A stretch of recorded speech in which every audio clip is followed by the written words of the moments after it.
So we all know the impact social media has on our lives, and for the most part it can be positive and keeps us in touch with people who we love. But when your emotions are running high, sometimes a post can be a really bad thing, especially if you're in the middle of a divorce. I'd like you to meet Carissa Seidel. She is a family law attorney and partner at Jaburg Wilk, and she says when it comes to social media and divorce, keep your posting fingers to yourself. You say that's great advice because people who are watching, they say, you know what, I'm going through a divorce. Can what I post really be used against me? Absolutely. Oh, wow. Everything you post on social media is obviously posted to social media. Anyone in the US, anyone in the world can access that, and especially your spouse, if they have access to your account still, or if you have a friend, a mutual friend who still has access to your account. So you really want to be cautious about posting, especially while you're going through a divorce. And I know you know this, Carissa. It's dirty, it's nasty, it's emotional, it's tough. You are vulnerable, you're angry, there's all these emotions running high. What if someone says to you, well, you know what, I have his password.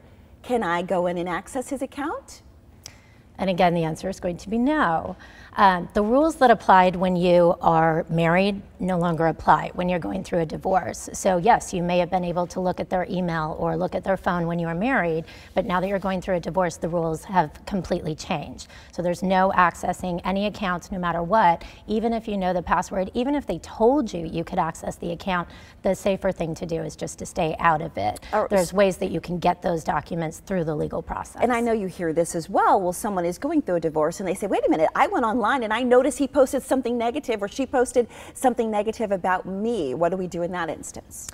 Well, I mean, you definitely don't want to retaliate and put something out there in response to it, and you certainly don't want a friend to put anything in response to it. If there's something out there that you think is negative about you, definitely take a screenshot of it or get a copy of it printed out, have a friend get it, and turn that over to your lawyer, and we can advise you what to do with that. And it's interesting because you made the point about, you know, posting on social media, but email is the same thing, right? If you even though you may have access to passwords, we really off limits. Correct. It's just like mail. Once you, if you get someone else's mail, physical mail in the mail, you can't open that. There's federal laws that say that you cannot open it. It's the exact same with email. Even if you have the email address and you have the password, it is off limits when you're going through a divorce. So what about, and I see this all the time, you know, people changing their status constantly because they're upset or they're angry, we're going through a divorce, we're married, we're single, you know, all of these things changing in you know, your about section of your page, maybe posting incriminating photos. We really need to take a breath, huh? Absolutely. Take a breath, back away from the computer. Yes. In fact, we normally tell our clients to stay off of social media as much as possible, because even an innocent post of you swimming with the dolphins or sitting on the beach sipping a Mai Tai, depending upon the facts that are going on in your case, the other side, if they have access to that, could use that against you. Oh, I didn't even think about it in that regard. Well, he said he doesn't have any money, but yet he's on vacation, right? Exactly. Exactly. Got it. I like this. We can talk about this all day. Has social media changed the game for you guys then when it comes to going through a divorce and mediation?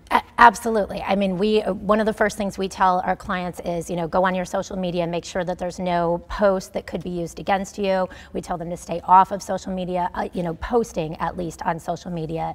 And we tell them to go on to the other person's site and see if there's anything that we might be able to use from their social media in the case. All right, there you go. Well, if you need legal advice, Jaburg Wilk has information for you. They're at 3200 North Central Avenue. They're there for your convenience at Suite 2000 in Phoenix. Give them a call, 602-248-1000, or go online to jaburgwilk.com.